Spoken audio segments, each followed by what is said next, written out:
The following is brought to you by the Social Suplex Podcast Network.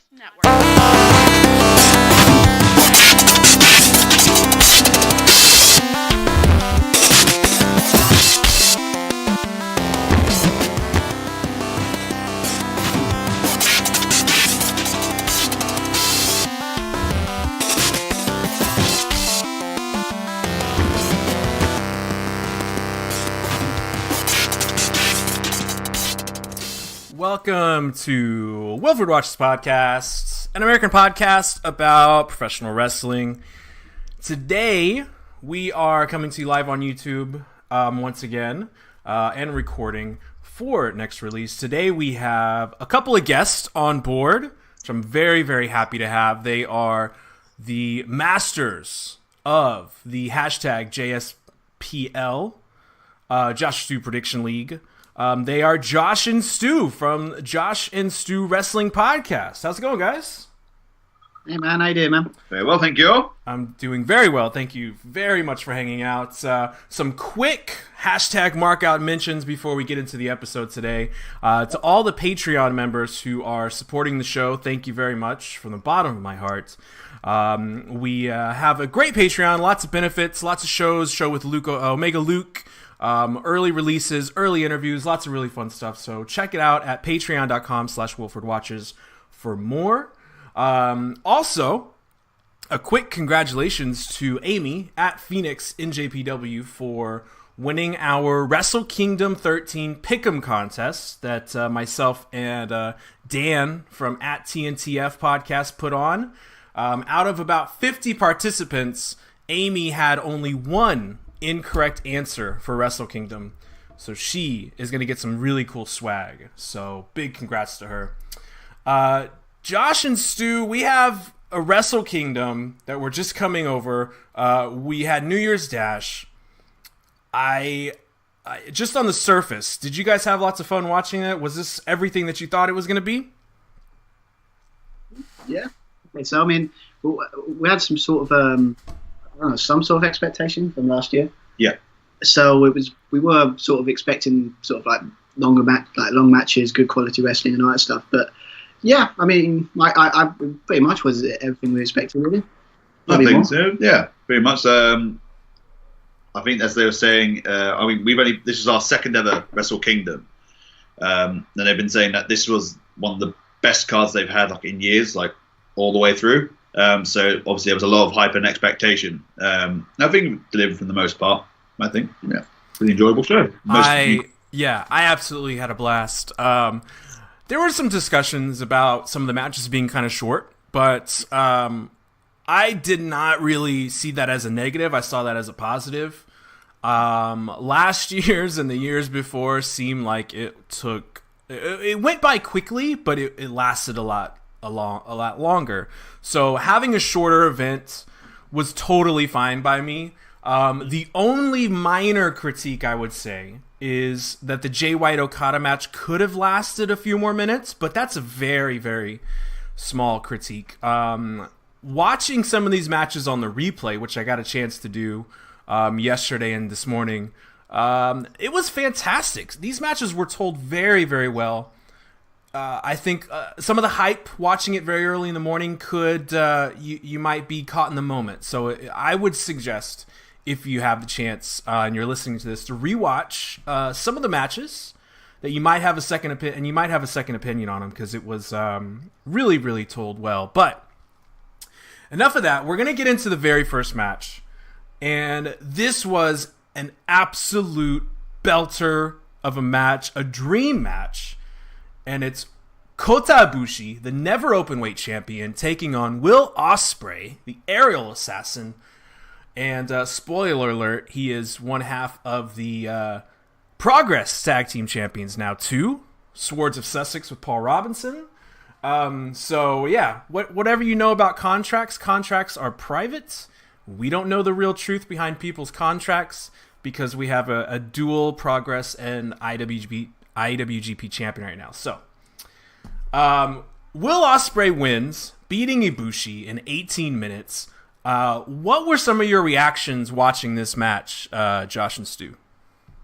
I think straight out of the gate, especially for the first match. There was no like kind of slow build as you would like to warm the crowd, but they're just going straight into it.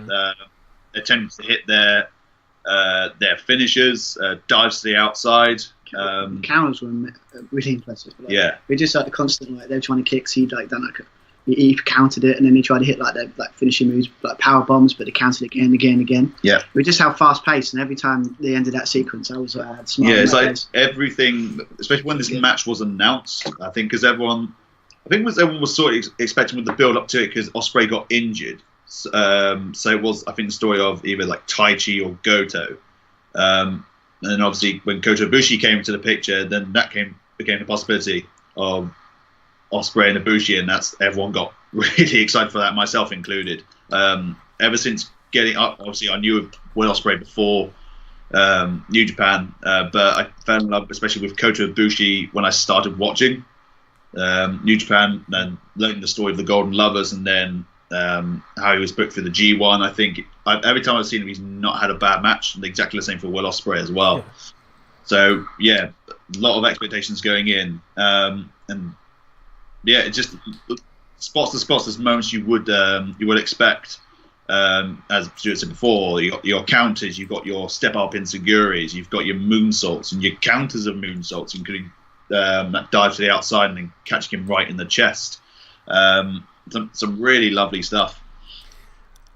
It was thrilling. They got off to a quick start, which I was very happy to see.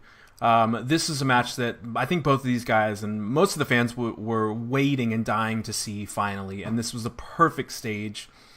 In the past few years, we've had the junior tag title match typically opening up the show, and that was typically the Young Bucks spot. And this year we went with the Never title, which looks to be more of a transitional kind of belt at this point, or a belt that moves people from different weights. The way that it was kind of intended to be, which is fantastic. And to start it off with a dream match is, I think, the best way to kick off a huge show like this. And I loved the placement. I loved how it kicked off very quickly. It was fast-paced. It was just what we expected it to be. But then we even got a little bit more when you got things like the moments where Kota Ibushi got hung up in the Tree of Woe, upside down. Ospreay showing his real fighting spirit and his brutality, which he's brought and he's learned and he's evolved into this new character. I remember when he kind of came in through Progress, he was a lot skinnier, and he's really built up. He can really carry a match really special now. And he had Ibushi in that Tree of Woe upside down, and he was violently slapping, and they were slapping back and forth, and that was just one of those special moments during the match that I thoroughly enjoyed. We got a tremendous match. It was everything I thought it would be, but I didn't expect the ending to be a death blow with a back of the forearm to the back of somebody's head. What did you guys think about that brutal finish? I think to start with, especially that sequence with Ospreay with the staying behind Ibushi and then hit him with the kick. That's the second time he did it, and he executed it absolutely perfectly. Kota Ibushi like selling amazingly as well. Yeah, wasn't expecting that. That was the kind of move you would expect if there was something of like a heel turn, like frustrated they can't beat their opponent, but they were they were a match sort of, they were all kind of equal. So hitting that kind of move certainly was a surprise. It looked great. The impact of it. The impact was like, oh, that's amazing. Some of the hitting of that was like how like the impact of it was just really nice. Yeah. Like, obviously, when we found out about it got a concussion, we were afterwards. I was like, "Oh, okay." Yeah, we felt a bit bad, but then it's it was. I think when obviously we watched it back, when we watched it back, it looked like it was a good way to end it. But at first, it was just like, "Oh, okay, they're going to end it that way." Yeah, I thought, and the same. We were holding a little prediction game between our current champions, just because against Omega Luke. Actually, and they both picked Kota Ibushi, and I thought it'd be Kota Ibushi as well. But yeah, Ospreay winning was a nice little surprise as well. But I hope Kota's okay. I like the point that you make that it seemed like that was maybe a good way to turn somebody into like a heel, but man, I hope that this was just a one-time occasion and he does not use that. Working, kind of in this favor where he gets so frustrated, like you're only a junior heavyweight, you'll only be a junior, and then he lands brutal strikes like that to win matches. That could be a thing that he does. That's terrifying. It's terrifying. Absolutely terrifying. It could be a thing so long as he doesn't legitimately concuss someone. I don't think, there's no doubt. He was a complete accident, the concussion, but that might be another side of Ospreay. Yeah, but just you weren't surprised when you heard about concussion after when you saw the hard hitting of Sunday moves. You're just like, okay, I can understand when you're getting was it kicks to the back of the head.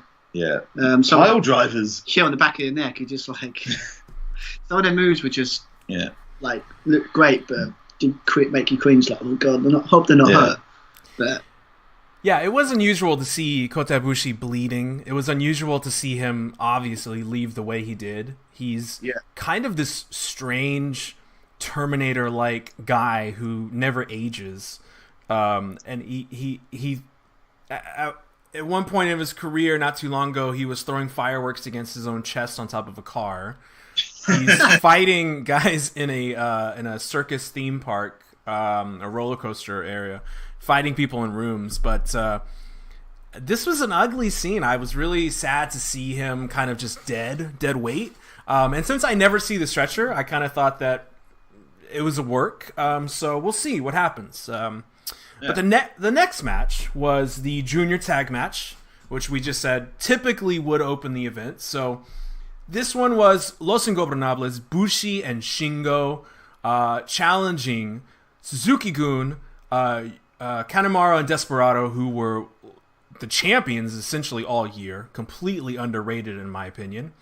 And also in a three-way taking on Roppongi 3K, Sho and Yo with Rocky Romero at the side. This was a very quick match, which I'm not too disappointed with. Bushi and Shingo win. They're the new junior tag champions. They pin Rocky's team of Roppongi 3K. So the champions did not get pinned. So obviously there's already a next match, a rematch in the cards, probably at New Beginning. It was a quick match. They got a lot done in that 7 minutes. It was good to see the interactions between Shingo and Sho. It seems like that's probably a never or intercontinental feud, probably in about 3 years or so. Mm-hmm. I liked how it finished. It was quick. I didn't mind it. What did you guys think about the junior tag title change? I think it was kind of because it's so second on the card. I think everyone's just thinking about still in the mindset of Ibushi and Ospreay, and how do they follow that? How do you follow that? And I think it'd be very, very tough to follow. I think it was entertaining again. Like with all these matches, like technically, like nothing wrong with them, but I wasn't like emotionally drained or like tired at all from the first point. But I think having Ibushi and Ospreay going first certainly was a factor. But there were some great moments. I particularly like the 3-man German suplex with Sho on Shingo and then Shingo on Maru as well. It was a lovely moment. Double somersaults from Sho and Yo as a duo. They're kind of, I really enjoyed their match last year. They were very similar styles. Sho and Yo against the Young Bucks, Wrestle Kingdom. Kanemaru and Desperado showing that they're the heels like straight out of the block by attacking both Shingo and Bushi at the beginning. Typical Suzuki-gun doing that. Yes. Yeah. I fell in love. I love I fell in love especially last year with both Hirooki Goto and Minoru Suzuki in particular. They had a fantastic match, even though like people aren't, people don't like giving matches too much, but like the hair versus hair, I didn't know too much about it, but the way they told that story and how Minoru Suzuki like behaves in all his matches, it's joy to watch, absolute joy. It's a shame he was on the pre-show this year, but. There we go. Yeah, enjoyable match. I think. Yeah, very fast. Nice to say fast paced, but it's only a quick match for sure. Just very entertaining. Very entertaining. Very entertaining. about the Suzuki, I was kind of disappointed to see a couple of guys on the pre-show match. Yeah. But that's the special thing about Wrestle Kingdom. It's very, very hard to make the card. And that's most of it is due to just how deep the roster is and how good some people have been this year.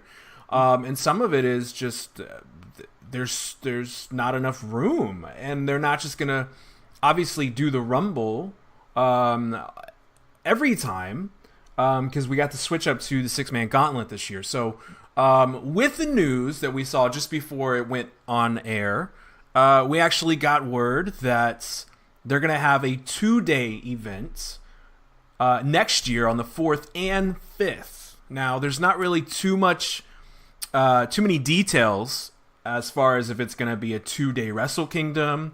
Is New Year's Dash going to be more of a big event now? We're not really sure, but we are getting 2 nights of events at the Tokyo Dome next year, which is crazy to consider, especially in America and people who watch WWE.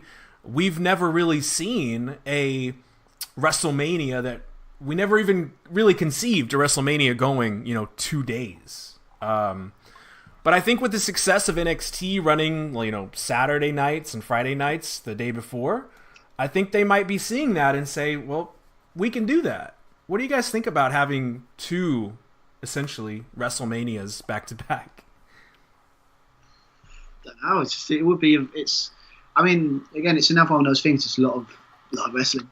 Like it's like, was it if like example, if you're talking about like Wrestling Kingdom, like in the Tokyo Dome for 2 days, it's sort of like that's like what 4 hours, like 4 hours. So like maybe if you can, be like 4 hours each event. Yeah, so that's like 8 hours of like 2 days just wrestling. I mean, I love wrestling, but that's a lot of wrestling. Yeah, I think we were talking even with actually WrestleMania when they talked about potentially. I think it was just to avoid the clash with like one of the super cards. Oh, I think it was Ring of Honor. Shifting NXT to the Friday night. Yes. Yeah. And they could do the Hall of Fame thing on the Saturday. It's a weird time in professional wrestling, so I'm fascinated to see what happens. Well, the next match that we're going to get into was a match for the British Heavyweight Championship, which is a Rev Pro title. Tomohiro Ishii came into the match as champion, facing Mr. Super Labor himself, Labor Party, Zack Sabre Jr., and he came out in the full white, which I was really psyched about. He looked really nice and clean. He had an exceptional match. Very quick match. It was about 12 minutes. I thought it was appropriately timed.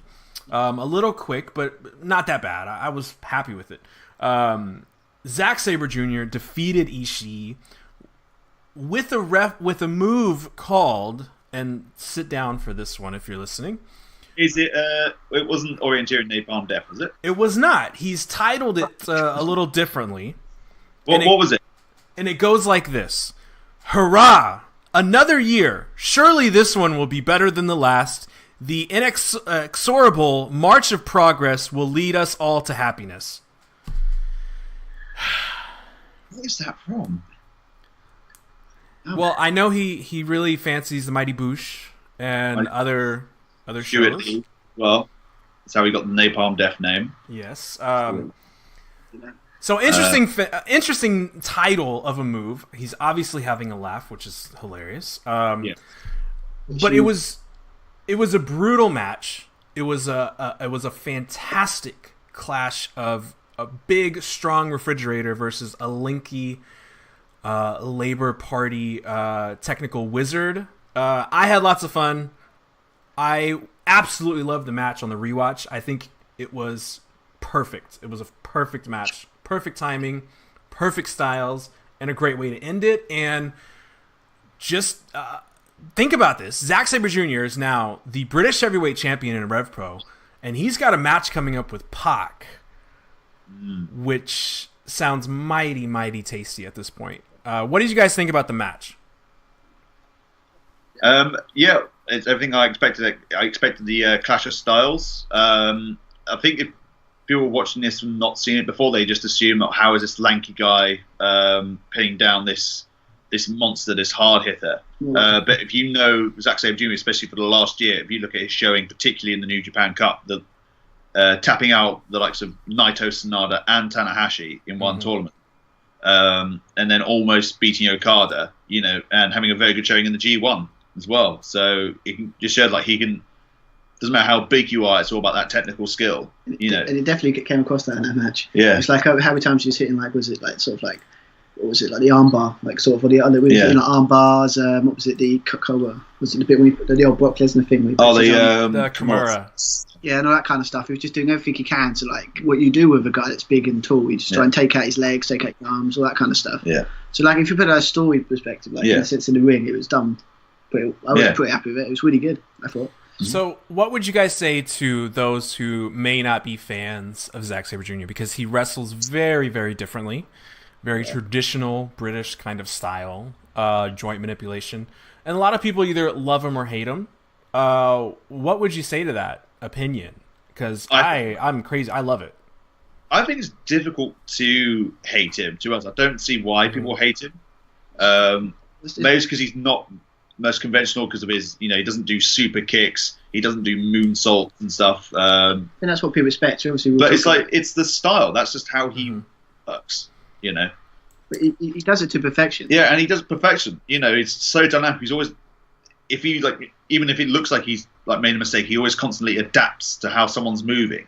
It's like watching a legitimate wrestling match or MMA kind of Brazilian Jiu-Jitsu, whatever. It does have the old school wrestling feel to it. Yeah. In a sort of way that is when it's sort of instead of doing the flips or super kicks, he said it's more just what are you doing? Okay, you've got to try and take this guy out. So I take it as you do try and take the leg off and just hit different kind of moves to try and sort out the leg. It's just old school, and I guess if you're not really into that, I can understand. Yeah. But I don't understand why, because it's really. I don't. Yeah. Really good. Because you watch a Zack Sabre Jr. match, you're watching a Zack Sabre Jr. match. It's you know exactly what you're going to get. When you watch Ishii and Suzuki, they're going to elbow the crap out of each other.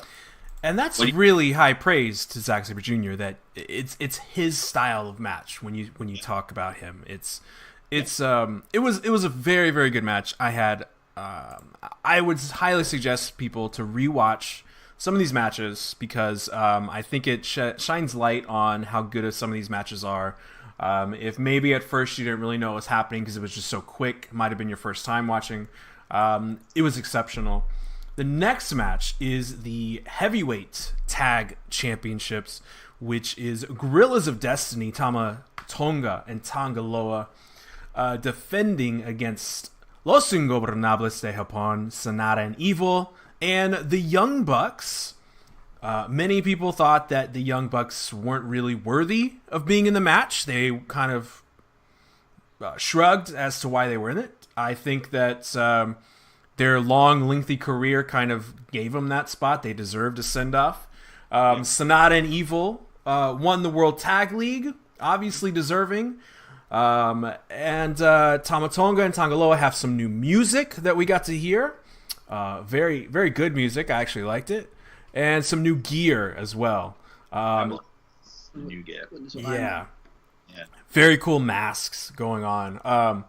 So Sanada and Evil pick up the victory in a fairly quick match, 10 minutes, picking up the tag titles. And I didn't know. I wasn't coming into this match expecting too much, personally. I did expect Sanada and Evil to win, but I just didn't see this being a stellar match. Being placed kind of, the fifth match right in the middle of the card? I don't know. It wasn't everything that I hoped. It was a good match. It was a good match, I would say.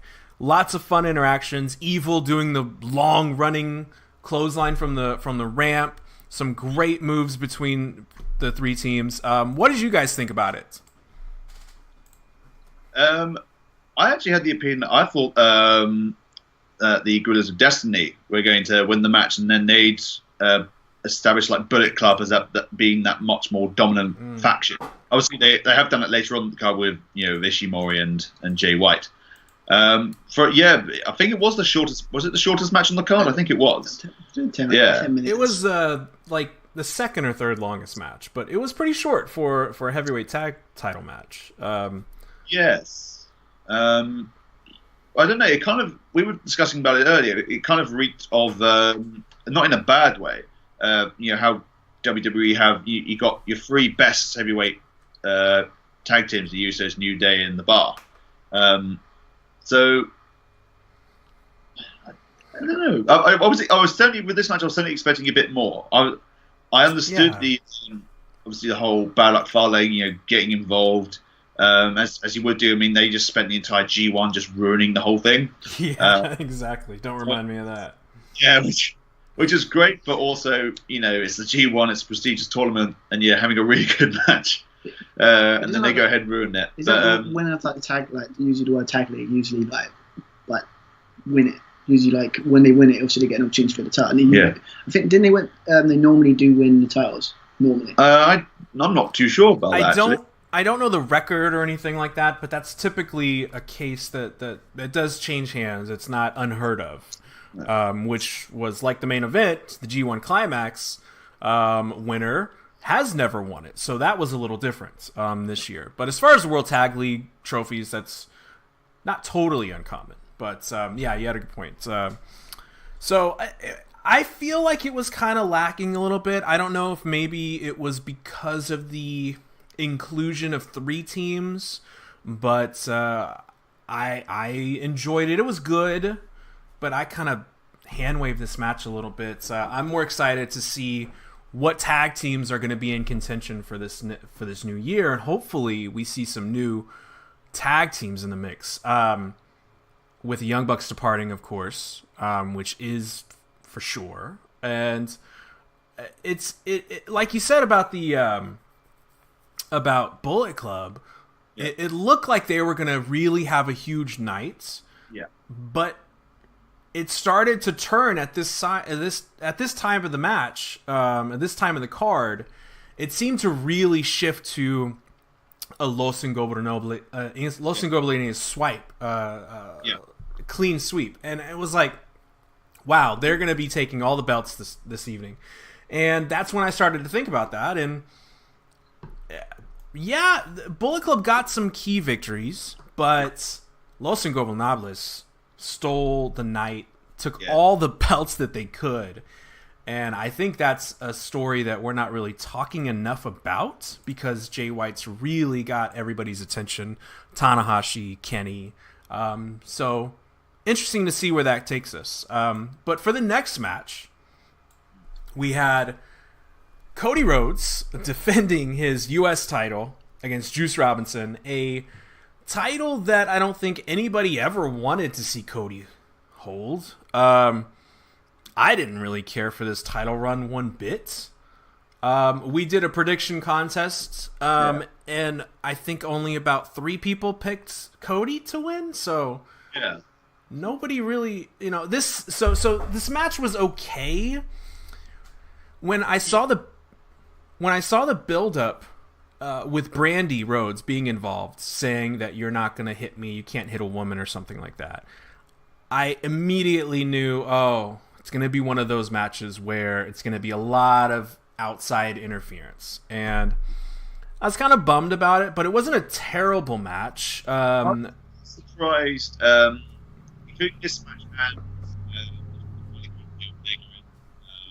Tanahashi match, of how much, I'm not quite sure if I missed something, but Cody Rhodes seemed particularly very heelish, like almost going back to his old ways as he was 2 years ago. I wasn't expected to be that much of a heel. I know Juice Robinson's very popular, and he was a big underdog in the G1, saying with his arm injury. But yeah, like Brandy interfering was very difficult. The way they set it up, if they went to, again, if you're looking at with no context, like if you've not seen anything, it's very clear who the bad guy is, who the good guy is. But do you know what the story was kind of going in, apart from the Brandy, you can't touch a woman kind of thing? Was there anything more to it? I think I've obviously missed something there. There wasn't too much put into this match. Also, I didn't really see that much into it. What I saw more was post-match or going into the finish. That's where and I could be wrong, or I could be reading between the lines too much, but that's where I said, okay, on the first watch, I saw him hit the finisher, the pulp friction move. Yeah. He took a second and kind of soaked it in, and then he went for the pinfall, and he won. And he just stopped on his knees for a second and kind of just looked at Cody, and it was just kind of taking it in. Yeah. Now, on the rewatch, I saw that again, and I thought, to me, in my opinion, I saw that as a very slight and very subtle personal jab that you think you're better than us, and you're too big for the team, and you're going to start your own team. And that's the way I read into it. I could be wrong, and this is just my opinion only, but the way that he took his time pinning him and really just soaking it in, I found that interesting. That's all I could say. That would be, I know he hit it the once, but then he got up and hit him again. Did you not? He hit it twice? I'm sure he did, didn't he? So I can understand if he hits two of those pulp frictions and leaves it a while. Like, I can easily see that. I mean, I get where you're coming from for sure, but if you're looking just in storyline terms of he's frustrated about Cody and Brandy, so just getting that final FU kind of moment, hitting two pulp frictions. So regardless of whatever move it is, if it's two high five flows, whether it's two Kamagoyes, you hit two finishes, that's usually it. That's definitely a secure that, you've won. Especially in New Japan, I think. Apart from if there's like a really big moment, I guess. Yeah. I mean, I don't know. We're so used to when we're WWE how they do finishes. Like you expect someone to kick out. Yeah. But I mean, for that match, I didn't come across that. Like when I just thought it was more like frustration that like it was when he won the belt. Juice Robinson, it was like it was supposed to be his moment. And then Cody just came along in his first title defense and took the belt from him. Yeah. And then sort of like. And that could very well be the case as well, because he had this title run during the G1 or right before the G1, and he had a broken hand essentially, and he ate a bunch of losses in the G1, and he lost the title right after the G1. So it was a disappointing U.S. title run for him the first time because he was hurt, obviously. So I'm really, really excited and really fascinated to see if he really gets a really strong run this time around, because I think he's very deserving of a really big match at MSG in April, and I would absolutely love to see him face a really marquee name. I was kind of hoping for like a Juice Jericho match down the road, but Jericho. I'm not thinking Jericho is going to stick around, but nobody knows for sure. But it doesn't look very good. He's going to be around anymore. Last year, man. But we say this every year, we never really know, and that's why we are fans, and we are not negotiating salaries for wrestlers. So did he almost beat Naito in the G1? Yeah, he had a really good run, but he lost a lot of matches. He looked strong, but because of his injury. But if that injury wasn't a factor, he could have won those matches. So whether it's something like against Naito, maybe if Naito wants to continue doing on like disrespecting the title when he had it, and then it's another step up for Juice Robinson if the US title doesn't work out again, or I don't know. There's a lot of potential for Juice Robinson for sure. I really like him, what he's doing. Yeah, I'm a huge fan of Juice Robinson, and I was, I think, the last person to be on board with this gimmick, because when he left NXT, of course, he was a jobber. CJ Parker, he was really a nobody on the card. He got TV time, he was good enough, but he wasn't really a star. And I'm a really big fan of him. It took me a long, long time to get on the bandwagon, but this past year has changed my mind. So this past year, we also had a devastating injury to the junior heavyweight champion, Hiromu Takahashi. And because of that, we got a different timeline now. And that timeline consisted of a little tournament. And Kushida is the junior champion. He came out initially as like a 7-year-old, which I don't know what you guys thought about that. I was really hoping it was, because I'm not quite sure what it was to begin with. I was like, that's not a dwarf, is it? That mask. You know, if that was WWE, and that was Vince McMahon, that probably would have been a dwaf if they did a Back to the Future thing. So I'm so glad it wasn't. That's a good point. Yeah, probably would have been Hornswoggle. Yeah. A fat 7-year-old Kushida. Oh yeah, but I think that would it just like, I think it was like how realistic that the mask was. I've just saw him like you know, like when you sort of just it's off a bit. Yeah, it was weird, but the entrance was really good. I thought he was going to come out in the car, the Back to the Future car. Right. Well, they did that a few years back, and so I was kind of thinking that too. But yeah, I think it was just the how realistic the mask was terrifying. Oh yeah, it's like you ripped it off. Two folks like, oh God, what have you done to him? I would have been fine if the kid just came out, like, he didn't have to look like him. Like, you got the costume already, you know. You don't. Yeah, it was. Scared mask. It was a little creepy, but also cute at the same time. So it was very strange. I liked it. I was happy with it. It was a good talking point. But anytime you get more Taguchi, is a good time for me. I love the funky weapon. So he fought Taiji Ishimori, and Taiji wins. It was 11 minutes 17 seconds. These two, you knew, were going to be putting on a classic match. Some would say online that I saw some folks say it was a bit short, as they said every match. But what they did inside the 11 minutes on the rewatch, on the second time of watching, they really, really, really put together a superb wrestling match. And I think it just went perfectly. I think that they did in 11 and a half minutes what most other company pay-per-views are unable to do with an 11-minute match. It was superb. I love the moment whenever Kushida hits a perfect Back to the Future, fisherman suplex, cradle suplex. He went for the second one, which seemed to be the flaw in his thinking. And then Taichi took advantage of that moment with the big mushroom stomp, and then finished him off with this finishing maneuver. I thought this was a stellar match, regardless of the time. It was stellar. What did you guys think about this match? Yeah, as I've said before, like none of these matches were like, all these matches were like technical part of masterclass. There's a reason everyone's on this card.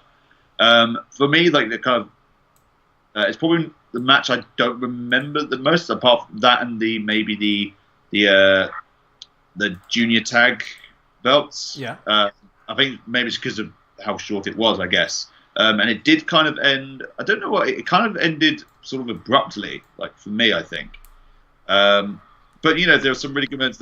I think the standout kind of moment was it was the kind of moment of comedy where Kushida manages to throw Ishimori's legs onto the referee, and the referee just does not know what to do at all. He's just panicking. That is typical Marty the ref. Yeah, it's like, I don't want to get involved. It's like that was the thing as well. Going back to just backtracking a little bit to the heavyweight tag team match. But the refereeing, who was the referee? He retired as well. Oh yeah, the one that's I don't know. Tiger Hattori. Tiger, that's the one. Yes, he was getting involved with like when they were setting up for the kind of Tower of Doom powerbomb for that, and then also he was playing like trying to get everyone out of the ring, and then he just handed the kendo stick back.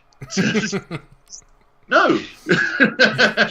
you just chuck it out. Yeah, it's just like, get rid of it. It's fine, but it's don't hand it back to the person who's going to use it. It was like he was being polite, sort of giving it to him, going like, "Oh, you forgot your stick. Oh, well, cheers." Like, you're going to rub a store. It's like, give me the gun. Like, now, don't do it again.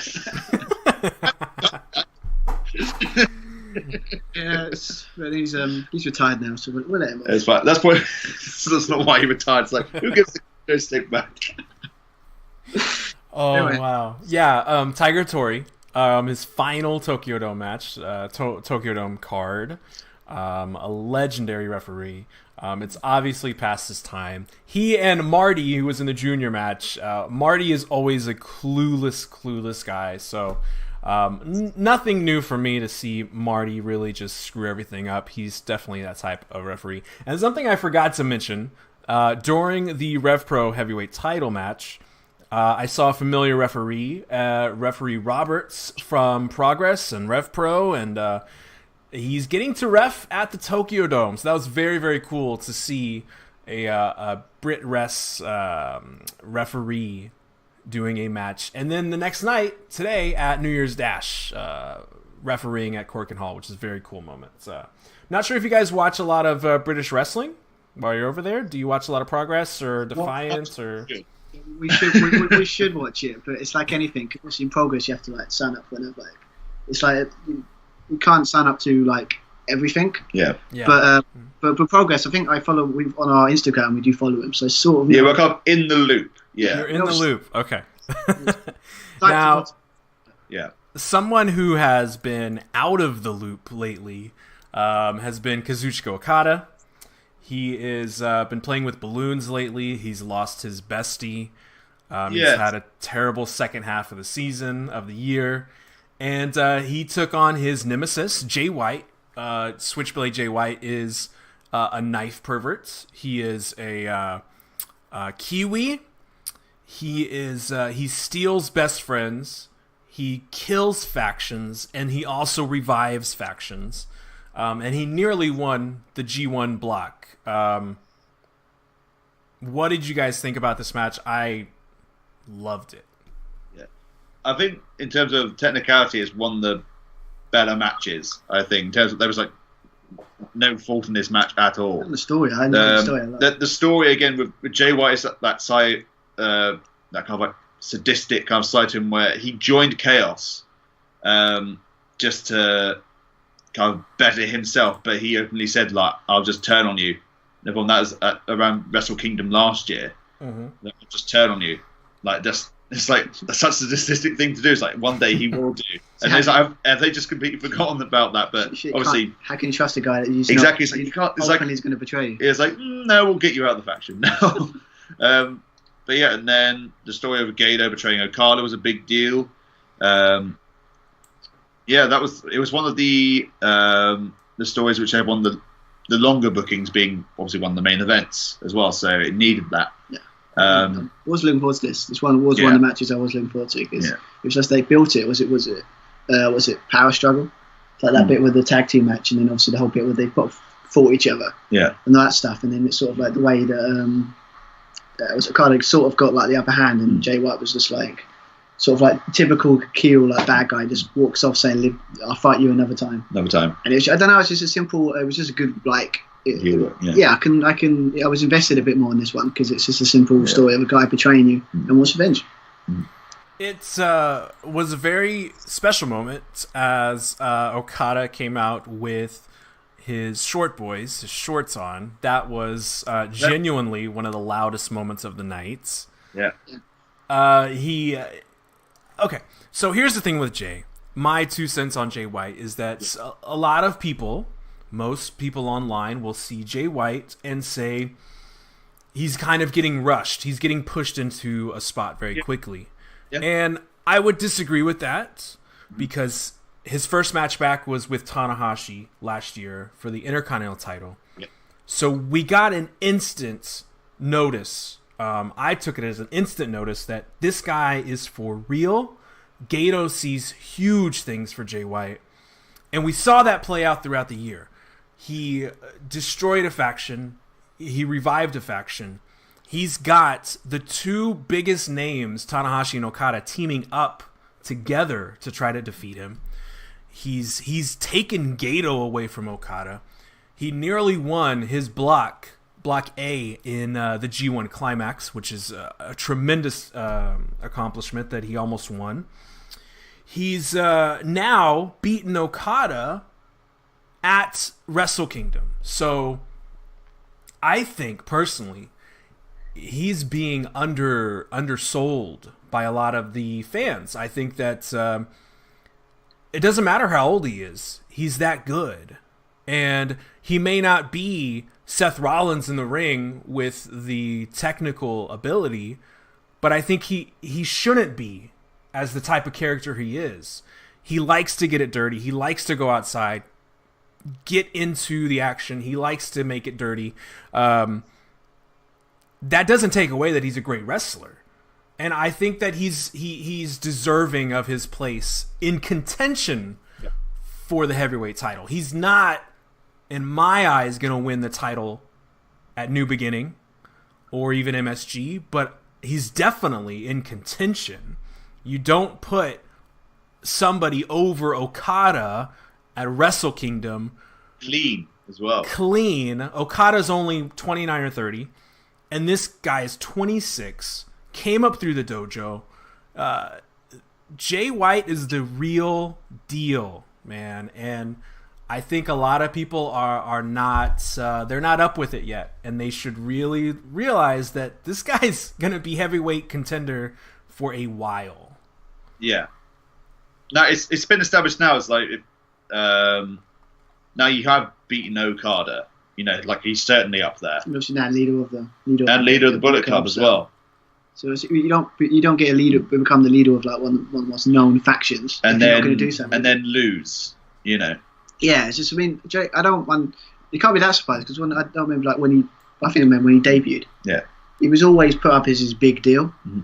So I'm sort of agreeing with you. Was sort of when everyone's like surprised he's being rushed. Not really. He's always been built as a big deal when he debuted. So it's just starting to finally pay off. Yeah, especially when he's I can get why people go, it's too rushed, but so long as he then shows development, which he certainly has, you just have to look at, especially not that his in-ring stuff, but also after he wins the matches and his press conferences, he's been absolutely killing it. Yeah. And he goes and goes, I told you exactly what I was going to do. I was going to do this and I was going to do that, and I did it. Now I'm going to do this, I'm going to do that, and then he did it. That's how you build up a strong club. Yeah. Because that's the problem sometimes. Like when you talk big, you never back it up. And obviously he's got a big win against Okada. He's like the walking spoilers. That I'm going to do this. I'm going to betray you. He betrays you. I'm going to beat you. He beats you. That's everything he says, and that's everything you need in a. Breathe with the spoiler. It's I wouldn't be surprised if he has a very short title run this year. Because the way that they've brought in Jay White is they inserted him into the co-main event versus Tanahashi last year, which means that he's already transcended, the U.S. title, the Never title.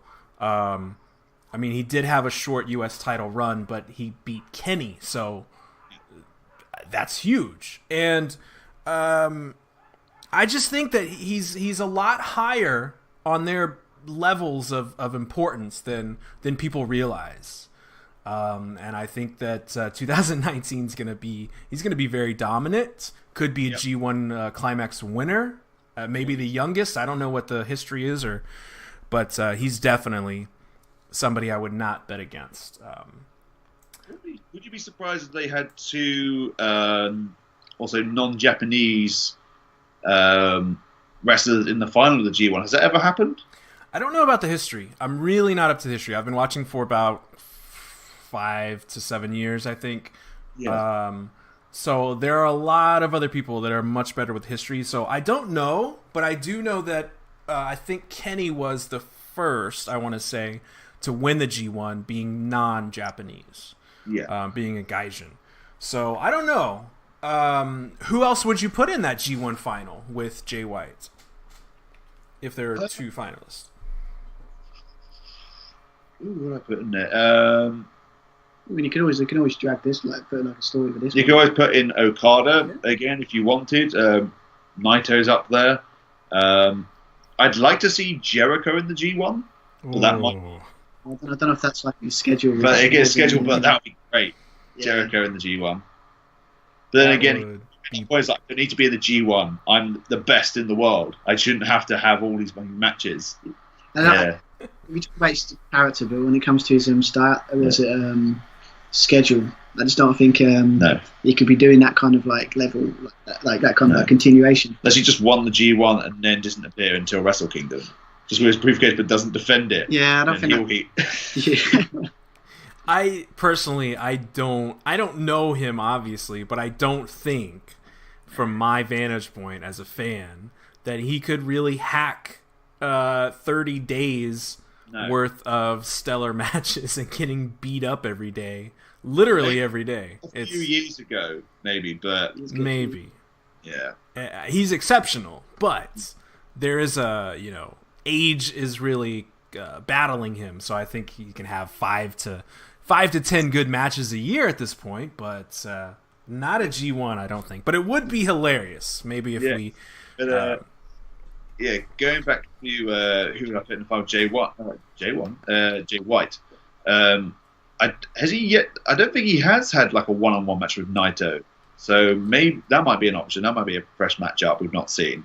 That is my very far out prediction right now. Is that we get that super super hot babyface Naito, who is probably, I think, would have dropped the Intercontinental title at this point by Dominion or so, and then he really kicks it into high gear, taking, I think, the G1 with Jay White being a finalist. But that's a good idea. I think that those two would be a fantastic meeting, which is, I think, a good reason why they have Suzuki-gun and Los Ingobernables going at it right now, because you're kind of keeping Bullet Club for later versus LIJ, because Chaos is nothing like they are before. LIJ is definitely the top babyface faction in the company, and they're going to play that up for the first part of the year. But I think in the next part of the year, we're going to see that Bullet Club versus Los really, really get into it big time. Faction warfare. Faction warfare. New Japan loves faction warfares, man. So the next match was Tetsuya Naito, leader of Los Ingobernables, going up against Chris Jericho. This was an absolute war. It was a no DQ match, of course. It went 22 and a half minutes. Notable moments would have to be Jericho being pile driven onto the ramp early on in the match. That was devastating. Another moment, which you made a mention of before we went on air, Naito was DDT'd into the Japanese table, which is like concrete, and it was absolutely spiked. And the way he just held that position as well. Like he just gone like almost sort of limp, Top of the head, it was just like this proper like, it just looks so good. Hopefully, I think he's obviously we'll head into goals well, but yeah, look really that would be if Mauro Ranello was commentating now. It'd be a Mamma Mia. Yeah, yeah. I think he would have been saying Mamma Mia for at least like 4 hours worth of all that. Probably he would lose his voice because he'll say it so. There were some insane kendo stick hits. I mean, they were brutal. Chris Jericho was not holding back. Naito was not holding back. Naito had a couple moments where he was lining it up for the big, swing of the bat, which was a very cool moment. It was a fantastic match. It was a brawl. It was a street fight. It was vicious. It was brutal. It was everything I was hoping for. Did you guys like it as much as I did? Well, when they announced it was a no DQ match, I thought it was going to be a no DQ match kind of anyway. Yeah, it kind of had to be. Since Jericho's return, came to New Japan, it's always been, I think, 4 big matches? Since he's so he's had 2 of them have been no DQ, so it's sort of like, I think it suits his style or the way he wants to perform in New Japan. Yeah. I think anyway. So I wasn't surprised with that, but it made the match way more worthy of the story he was trying to tell. It was this persona of Chris Jericho this year has been pure like late 70s NWA. I'm gonna rough you up and I'm gonna spit on you. Like, it's been so nasty, and it's been fantastic as he continues to keep evolving, and we could all strive to be like Jericho, to keep changing the game. because everyone's interested about what Jericho's going to do next. Did you see his post-fight kind of talk that he did? I haven't watched the post-event comments yet. But I'll say it now because it's very exciting that this is not the last you've seen of Jericho. He thinks he's good enough to have a shot at the Ace. Well, that would be almost a dream match. That would be a classic match, I think. You need to get that in. It would be great to see that match before both parties retire, and to see them really near their top levels would be fantastic. I don't know where you would place it. I would say if Tana See, I kind of think Tanahashi and Okada will be the MSG main event match. That's what I'm thinking. And most likely for the title. And I don't see Tanahashi holding the belts past Dominion or even MSG. So it'd be interesting to see where that would fall into place. And I think a lot of people online would also say, does he deserve it? Story-wise, maybe not, but he's Chris Jericho. And it would be an amazing match, and he does deserve it in a way. So, yeah, I think the two matches I want to see Jericho in for New Japan are Tanahashi and Okada, because you could already mark it as you've got Ace versus Alpha, and you've got the Rainmaker versus the Moneymaker. You know, that kind of writes itself. You know, Jericho can pretty much sell anything. Yeah, he understands the business so well. He can. Yeah. You can make any match look, what was it? You make it a must-see. Yes, that's how good he is. And he's got those matches against the top four guys of New Japan: Kenny, Naito, Tanahashi, and Okada. Yeah, but it surprised him from a guy that just sort of said it felt like he was only going to come in for one match. Yeah, I think and every time you saw interviews after Wrestle Kingdom last year, you sort of felt that that was it. Then all of a sudden he just turned up, and you were just like, oh, okay, he is the master of.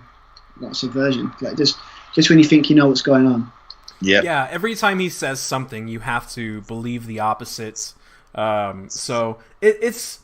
I think that he realized, and it just goes to show how much freedom they give your character in New Japan Pro Wrestling. You are really given a lot of leeway with how you are developing your character, and you can see that. And I think Jericho realized. I think that, man, I could really have some fun with this. I don't really have lines that I have to say. I don't really have parameters here. I can do whatever I want. And that's probably very fun for him at this stage in his career. He can kind of do whatever he wants, which letting Chris Jericho go like that is a beautiful thing for everybody involved. But he's no longer champion. Naito is a champion. He tossed the belts in the air. He doesn't really care about the belt. The fans don't care either. The intense noise that was made for Naito is really special. LIJ clean sweep, taking all the belts.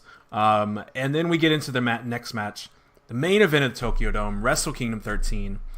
Hiroshi Tanahashi, G1 Climax winner, taking on the heavyweight champion Kenny Omega, with the Young Bucks at his side. This was a spectacular wrestling match. Kenny Omega comes out with his Undertale video entrance. He's got the gear. He's got the really cool green gear going. One wing angel. Yeah, you can't get enough of Kenny Omega's entrances. They're very, very cool. Whether you like them or not, you have to admit, tremendous entrance. Tanahashi comes out, added color in his tights, added color in his hair. These two started out slow. There was focus on Tanahashi focusing on the knee, which didn't last too long. Kenny then switched it up and was really, really focused on, laser focused on Tanahashi's back for a good period of time. About 10 minutes into the match, Kenny Omega, and at this point, Kenny Omega is really acting like a dick. Like he's kicking him, he's pulling his hair multiple times. Yeah, You can start to see. I think his facial expressions like it's getting really cocky. Yeah. And you got to see a little bit of an old Kenny style there. He had the gray hair, which reminds a lot of people of the Cleaner. And around 10 minutes, he body slams Tanahashi over the rail on one of those very hard tables, even knocking Milano out of his seat. That was vicious. Even the crowd gasped to see Milano fall over like that. So Milano, formerly professional wrestler, of course, now commentator.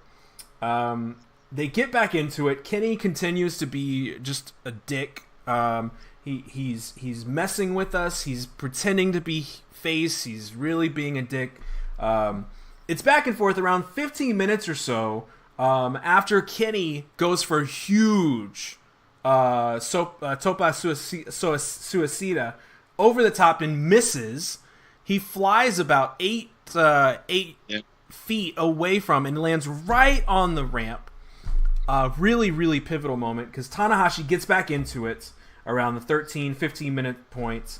The dragon screws start to come in. Tanahashi starts to really, really focus on the knee.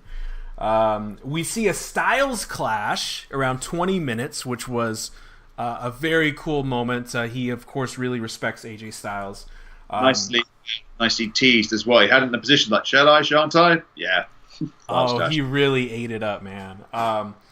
Then we see a high-five flow attempt early, 20 minutes in, and Kenny gets his knees up at the last possible second. That was gorgeous. That looks amazing. They hit the replay of that, and you could hear the crowd seeing it on the replay, and you could hear them just gasp because it looked so nasty. But that wasn't the last horrible rib spot we saw of the night. Kenny then goes in for a V-trigger in the corner, and he slams into the turnbuckle violently, missing. Table is outside, so there's a table spot definitely coming. You see Tanahashi hit a sling blade on the apron, which was nasty. And then, at 25 minutes, was the most terrifying spot of the night for me. And it was the high fly flow out of the ring from the top rope, and he misses, and he crashes through a hard Japanese table, does Tanahashi. And I shouted at 5 or whatever in the morning. I said, "Oh my God!" Waking up my wife. And that was... Is it Bergman? No, Tanahashi. No. She knew I was watching, so she just went back to sleep. But my God, that was devastating. That was one of the moments of the night when I saw him do that. They're not the biggest tables, but in terms of density, they're so thick as well compared to WWE ones. It's quite thin. It's easy. It's easy to. I mean, it still hurts regardless of what table it is, but the thickness like that. Oh, that had to hurt. It did look devastating. You saw the table. It was just even the chair shots. You can just tell they're like the stadium chairs. Just using those. I think they're proper. They're proper chairs. They're proper chairs. So they would hurt extra more. I would say. More. The tables are very thick Japanese wood. If you've ever had a bamboo utensil in your kitchen, you know that it's pretty solid and it doesn't just snap apart. It's not plywood. I really thought he might have broken his ribs at this point, man. Those tables are really, really strong, steel enforced, and he just crushed the table. It was the things that he did for us was incredible. Kenny obviously took control. He had a vicious double stomp to the back from the top rope. He then hit Tanahashi with 3 power bombs, and he only got a 2 count. That was crazy. Kenny then really ramps up his very heel antics by starting to choke Tanahashi at one point. They're going back and forth even more. We're getting 30 minutes into this, and Tokyo Dome is just shaking at this point. Everybody's going crazy. There's one point when Kenny hit a German and Tana gets up first, and that was a tremendous fight back. We really got into the fighting spirit time of the match, where things were they were on empty at this point and fueling off of the reserves. Kenny starts hitting a collection of V-triggers, like he was pounding Tanahashi. Tana then gets hit by Kenny with the reverse Frankensteiner, and then just moments later, Tanahashi hits a reverse Frankensteiner back on Kenny, which was something I didn't expect. And then finally, he does hit another high fly flow. Kenny kicked out at 2. We still hadn't seen a one winged angel at this point. We haven't seen any finishing maneuvers. It looked like Kenny was going to start to take advantage, hitting more V-triggers, dragon suplex from the top rope. But it wasn't enough. Right around the 40-minute mark, finally, another sling blade from Tanahashi, and he hit a third high fly flow, winning the championship in a stellar, superb, phenomenal, emotional roller coaster of a match. What did you guys think about your second Wrestle Kingdom main events in your lives? I think, and going back to what we were talking about the matches being shorter, that's not to like tire out the audience, but I think I was more like, again, I'm a big kind of Kenny Omega fan, so I was really behind Kenny, even though he was a heel. Plus, all the speculation now, like what does he do, where does he go? I was certainly much more invested in this match than I was, say, the last year, even though it was Okada and Naito. I think because, again, knowing what the story was going in, having followed the G1, I was much more most invested than last year for sure. And I dig this match a lot. Yeah. Yeah, well, I mean, to be fair, for me, it's like, I think it's like, it was, again, like simple story again, with sort of like, Tanahashi hasn't won the title for a while. So it's like, it was sort of like an old, like, redemption, like, can he win it one last time? And then just like with the way Kenny Omega was just sort of like, he said he was like getting cocky, he was getting like heelish, like trying to take him out. Just like, I get him an emotional roller coaster, it really was. And I was quite surprised, I think, in our prediction, some people put Kenny Omega to win this. Most people did, I think. Yeah, and I'm surprised. I was just thinking, well, it's even if you know the rumours about Kenny Omega, it's even if you don't, the way that if you're watching the match, the way it was going, it looked like Omega wasn't going to win this one. I didn't think anyway. I just when he didn't, I wouldn't be surprised if Kenny Omega won this. Yeah. But the right person won, and it was very even. Yeah, like a half hour into the match, it was very even. It got to a point where we really weren't sure, and that's the beauty about a good professional wrestling match, when you totally have no idea what's going to happen or who's going to win.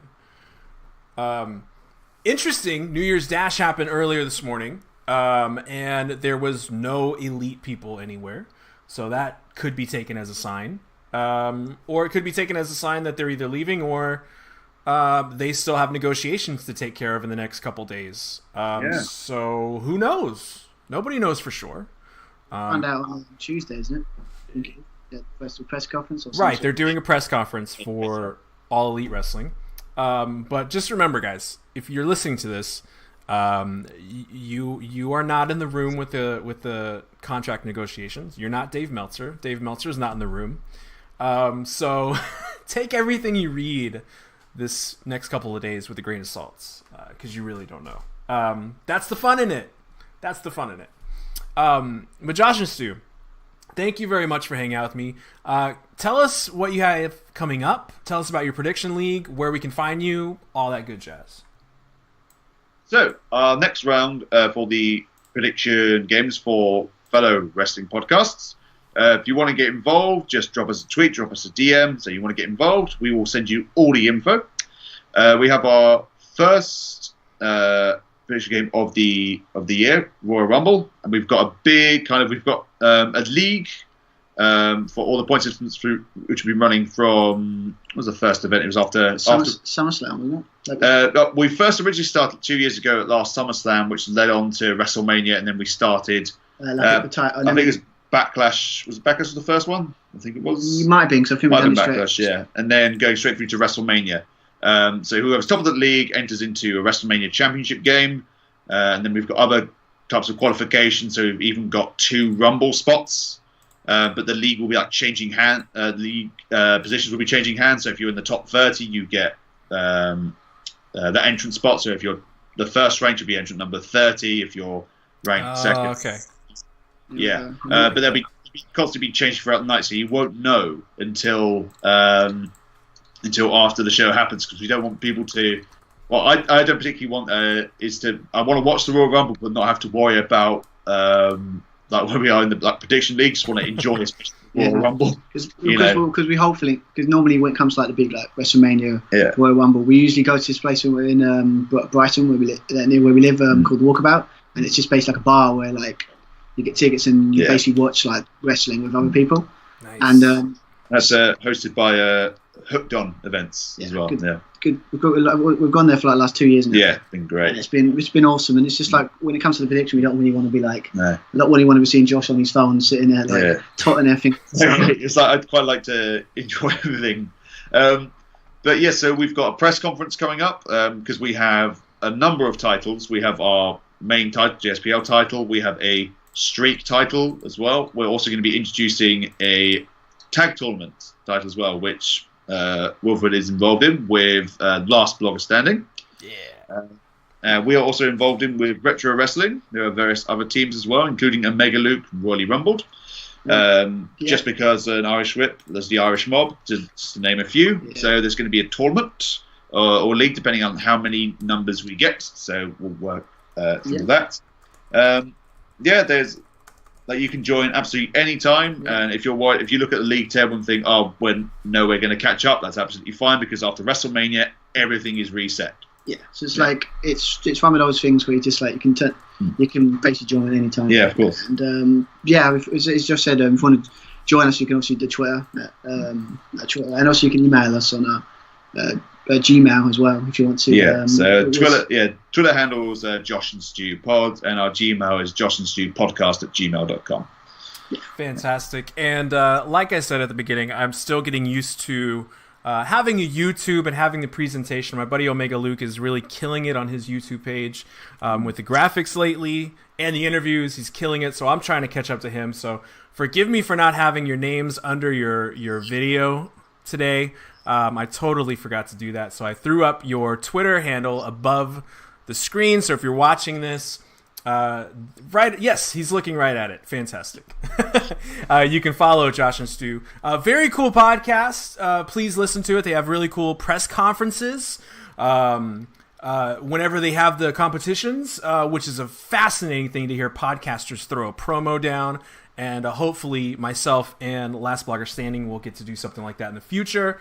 Shout out to the bloggers of the world. Print is not dead. And things coming up in the near future for Wilfred Watches are we have TK Cooper coming on next week. Fantastic British wrestler. Well, Kiwi British wrestler. Coming on next week. We also have Chuck Mambo in a couple weeks' time. We have Fights of the Round Table coming up next week, where we speak to somebody from United Kingdom, Portugal, Australia, and of course myself in the United States. So 4 countries, one conversation. We have author and senior writer at Bleacher Report, Jonathan Snowden, who's trying to get back into Japanese wrestling. He's an old school wrestling fan, back in the Internet Wrestling Forum message board days, and an acclaimed author of a Ken Shamrock book as well. So lots of things coming up. Hopefully you enjoy. Subscribe at Wilfred Watches on Twitter, or at Wilfred Watches on any podcast platform. And Josh and Stu, thank you very much for hanging out with me today. I had lots of fun hearing your thoughts on Wrestle Kingdom 13. Likewise, thank you for having us. It's been good.